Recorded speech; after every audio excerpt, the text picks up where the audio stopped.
Try to imagine this. You have worked at a company for 7 years, and still nobody knows who you are, what you do, or that you exist on any level. Then one day, a person who looks just like you gets hired at the same company and becomes the most popular, most successful employee of all time by using the similarity in your looks to cheat the system. Now, if you can, try to imagine being a pregnant male seahorse. Pretty wild, right? That has nothing to do with the movie, I just wanted to see if you could do it. The Double is a 2013 thriller comedy directed by Richard Ayoade, also known as this guy from the It Crowd, or the IT Crowd. I think it's just the IT Crowd. I've never watched it. It's British and it has too many laugh tracks. It's based on the book The Double by Fyodor Dostoevsky, who is one of my favorite authors, and it stars Jesse Eisenberg, and Mia Wasikowski. The plot follows Simon James and his overall pitiful life working at this faceless, nameless company in a world that is similar to ours but very different at the same time. It's very industrial and polluted. All of the colors are gross yellows and greens. None of the technology works properly, and no one acts the way they really should. Just like McDonald's past 11 p.m.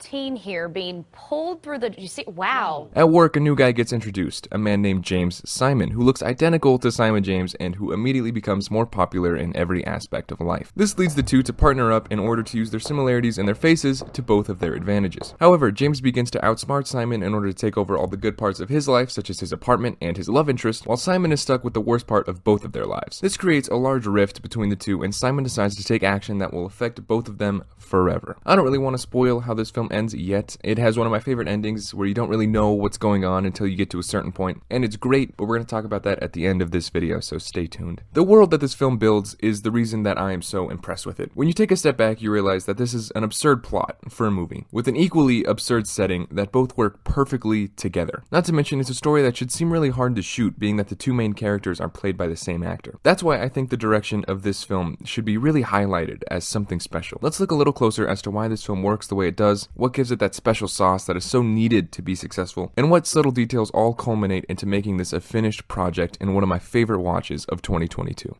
Hi, Dudley. Oh, okay. The color. The thing with this movie that most people can recognize off the bat as being strange, or at least very noticeable, is the color. There are tons of them, and they all clearly mean different things at different points in time. The deep blues are the most noticeable on first watch, and I believe it represents a feeling of isolation or a feeling of loneliness. You can imagine our main protagonist feels this a lot in his day-to-day life, which is why we get examples like this blender going off when his rival is taking his girlfriend away successfully, and then the second blender to really just nail it home. To go alongside the deep blue is the complement of the color blue, orange, specifically this bright yellowish orange that seems to wash over characters after a simple interaction. For example, when he talks to Hannah. This clearly means hope or love or just human connection in any way. Connectivity, something that every character in this film strives for. We also get a few shots with this deep red color, usually meaning rage or panic. For example, when he kicks the elevator in frustration, or when the two go to the bar and the red lights are going absolutely crazy, which in my mind represents Simon's overall anxiety being out in public like this. These colors are all shown in different, constantly changing ways that not only add to the theme of this film, but also help establish the world that they are a part of, as well as give the viewer some insight on how the characters are feeling. For example, in one scene in the diner, Simon orders orange juice, and the waitress brings him some undescribed deep blue fluid of some kind, showing that even when he wants to feel connected by drinking the orange-colored juice while he was on a date with a woman that he likes, the world has to remind him that he is still alone and has not yet earned the orange juice. It also helps paint the picture of how little control Simon has over his life. It just shows the versatility that color can have on world building as well as character work. Small details like these can be found all over the film, and on rewatch you realize how much of this film actually relies on colors in order to communicate feelings of these characters. All of this thoughtful planning of colors and how they interact with these characters perfectly highlights the things that the director wants to highlight, and that's just so impressive to me. I did already touch on the overall colors of this industrial themed world, specifically in the work building. It is filled with these gross greens and yellows, with the technology these people are using being lit up monitors with like weird little things on them, and they just look completely foreign. The dim lighting as well as the feeling of death around every corner of this place really puts some much needed atmosphere into this film, and it all goes back to the colors chosen to represent this corporate, gross, dingy place. But you can't just have colors to make a movie stand out. If you could, Avatar would be considered great. Oh, it is considered great again? Okay, well, then Suspiria would be great. Oh, it is? Okay, well, I do love that movie. I guess you can make a film really good with just colors, but that's not at all that went into this one. So, performances. I know Jesse Eisenberg is a controversial figure in the acting world. When he isn't being a total douchebag, he's giving us the worst Lex Luthor of all time. But at the same time, he was Mark Zuckerberg in one of the best films of the last 20 years. So, it can be a mixed bag with Jesse. However, I think one thing that I genuinely do respect about Eisenberg is the fact that he never shies away from a challenge. Again, Lex Luthor. In this film, he gets the rare opportunity to play two characters who are quite literally complete opposite. And he kills it. From the way they talk to the way they sit. I mean, I never questioned it once on who was who. Even after Simon decides to take things into his own hands and show some gusto, I can still tell that it is Simon and not James. And I do not care who you are, that's a good performance, that's impressive. Everyone else in this film is very good as well. Wallace Shawn is totally awesome. He comes around and just says the most cliche bossisms you've ever heard in your life, and they are hilarious. Don't mistake my kindness for weakness. An absolute perfect casting. Mia Wasikowska was also fantastic. She goes through one of the most insane arrays of emotions displayed. It really makes her character feel more real and more interesting overall. Now, all of these performances are great, but they would be nothing without the sound exerting from them. Now let's welcome the real star of this film, the sound. First of all, the score is great.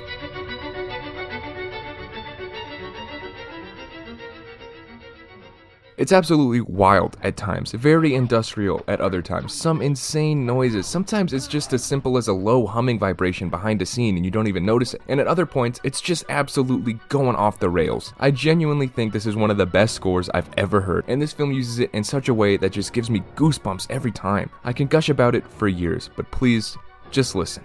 He is about to jump. Please hurry.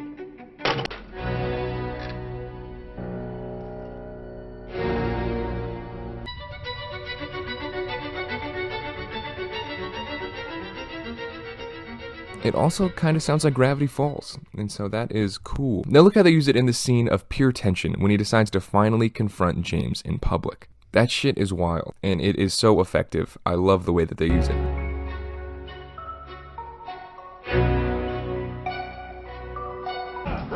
Stanley, give Rudolph his arm back. Stay back! No, stay away from me! Now, deriving from the score comes the sound design. Being that this movie is relying on the world building to complete the absurd setup, it had to be perfect. And I think that it just might be.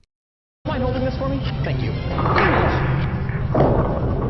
It's very industrial, obviously, but what I love about it more than anything is the subtle way it creates tension for our characters. Something could be sounding completely normal, and then a cutaway shows that it is indeed not normal, and we should be worried. Plus, it's also so prominent in this film. There's always some form of it. It comes diegetically and non-diegetically, and sometimes can switch between the two. Like, what? Just to run off some quick examples, my favorite one being the one with the footsteps. Just please keep listening to these footsteps.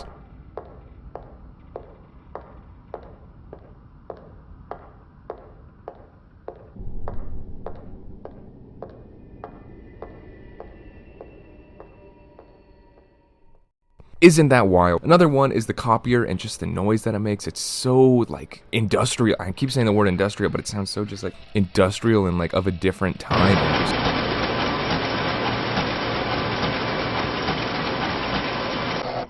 the sound that it makes when he bangs her trash chute trying to get those little pieces of paper, that is, I mean, such an underrated sound, but it's so just like abrasive. The sound of the train is just so poignant. It really just gets in your ears. And then the minor beeps at the security gate. There are just tons of examples on how sound is used in this film, and I think the best way to experience them for yourself is to actually watch the film. Now, good for you, this is actually on YouTube, completely free with some ads. But YouTube ads are like 15 seconds, so it's really not that bad. It's also on Amazon Prime, and I think Hulu now, actually. I'm pretty sure it's on Hulu. So please, do yourself a favor. Go watch this movie. It's worth it. Now, there are a lot of aspects of this film that I do really want to keep talking about, but I don't want this video to take me 3.5 years to finish, so I'm going to end with the ending of this film. If you are interested in this film, please go watch it. Click off. Everything is going to be spoiled. You have been completely warned.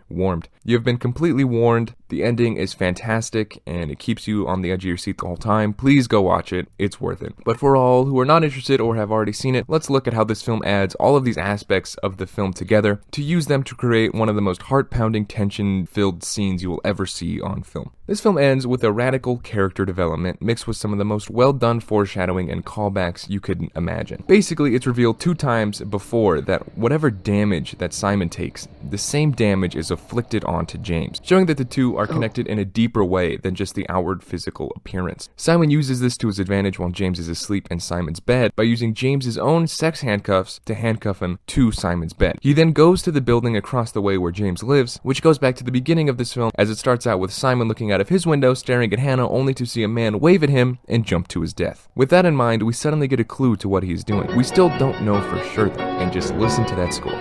So Simon goes up there, he wakes James up by cutting his face. He knows that James will feel it. It is said earlier in the movie, after that one guy killed himself, that if he just landed a few feet to the left, he could have hit this awning and survived barely if he got immediate medical treatment. And this was foreshadowed brilliantly with the camera making this very specific movement. So Simon, our protagonist, stares at his own apartment, waves to James as he knows he is looking, and jumps. Simon already called the ambulance before we jump to ensure his survival. He jumps, the camera does its thing, he lies on the ground, Hannah comes running to him. Again, listen to that sound design. The ambulance gets there and takes him away, while James, Simon, is still in Simon James's apartment, handcuffed to the bed, bleeding out from the back of the head, as again, they both take the same amount of damage when one gets hurt. The end. Hell of a plan, great execution. My favorite part of the whole thing is he doesn't even say what he's going to do. All he tells Hannah is, he doesn't want to be held up by strings anymore, which goes back to the Pinocchio metaphor earlier, and then just does all of that. It is wild, it is unexpected, it's completely satisfying, and it ends with this line, which I think is pure gold. I'd like to think I'm pretty unique.